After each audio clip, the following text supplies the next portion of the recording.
G'day there, my name's Fen Bish, and I'd like to start out by saying Merry Christmas to you all. And if you're somewhere nice and cold, I hope you're enjoying your classical white Christmas. Because here in Australia, it's fucking hot and occasionally on fire. Now this year I'm here to talk to you about paintbrushes and which ones you should and shouldn't be buying. Now if you've got a friend that's a painter and you're thinking of buying them some brushes for Christmas, don't. Imagine opening up your presents on Christmas Day as a painter and someone's put brushes in there. Thank you so much, and oh, it's a brush. Fuck!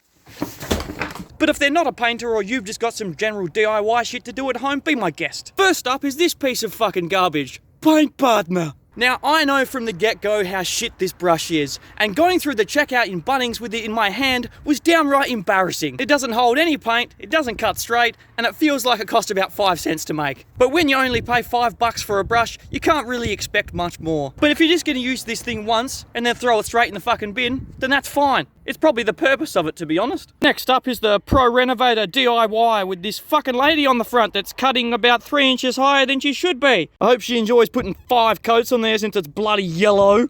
Now, to be honest, there's not a hell of a lot of difference between this and the last brush that I showed you. It's also pretty garbage, but it also costs $5. Maybe a slight increase on the accuracy of your paint job, and you might get 2 uses out of it instead of 1. The third brush along is the Monarch Expert-Tech Professional Trim Brush. Now, for those of you that don't know, Monarch is pretty much the pinnacle of fucking brush technology. At least they usually are, because I can't say the same for this brush. I cracked open the case and I thought, looks like shit, smells like shit, feels like shit. And that's probably due to the fact that it is shit. I mean, I used this thing once, and then look what it looks like after I washed it out.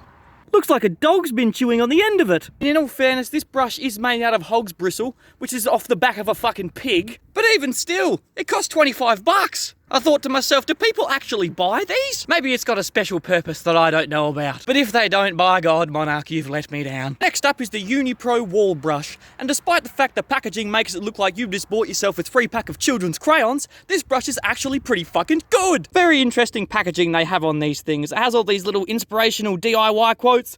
You can do it. But don't, because you'll probably fuck it. I'm painting yellow. Tee! The worst covering colour of all the colours. Tee!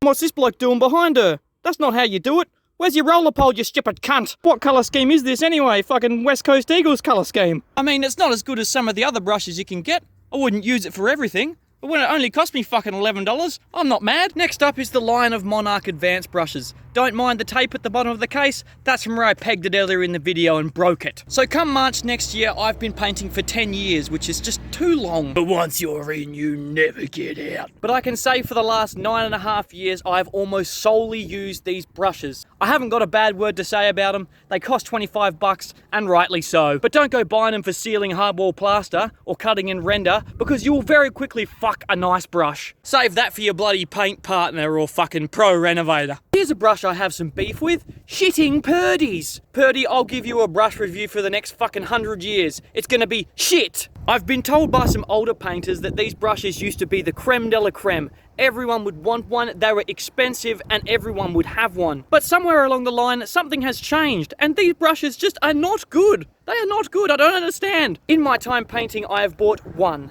Used it once, and then it became my duster. And it's a bloody good duster though, I'll tell you that. If Purdy are ever restored to their former glory, I would like to see that day. But for now, it's not for me. Last but certainly not least are these brushes by Brush House, otherwise known to me as Brush Horse, because they're a big horse brush for big boys. They cost between $8 and $10. You only get them on an online brush store, which means that if you're a real lazy cunt and you don't even want to leave your house to get a brush, they just rock up in your mailbox after a few days. And they're in a sick black case, and I fucking love black.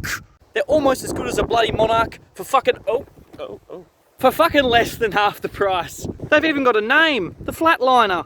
Why is it called the Flatliner? I don't know, probably because you'll be having so much fun when you're painting with it that you'll flatline. Oh my God, this is so much fun, oh my God. Anyway guys, that's all from me. Have a fucking great Christmas and a great New Year's. All the best in 2022. Hopefully COVID doesn't fucking kill us all. And remember, don't buy painter's brushes for Christmas and don't choose white on your house. Now if you excuse me, I'm off for a fucking swim because it's hot. This thing is itchy. Oh, fuck! So it turns out that Unipro's brushes aren't the only piece of Unipro merchandise that has fucking weird advertising on the packaging. So this is a 3-pack of microfiber paint rollers, right? And it's got this couple holding each other on the front here. Like, why does that have to be there? First I paint your walls, then you drain my balls? I don't know.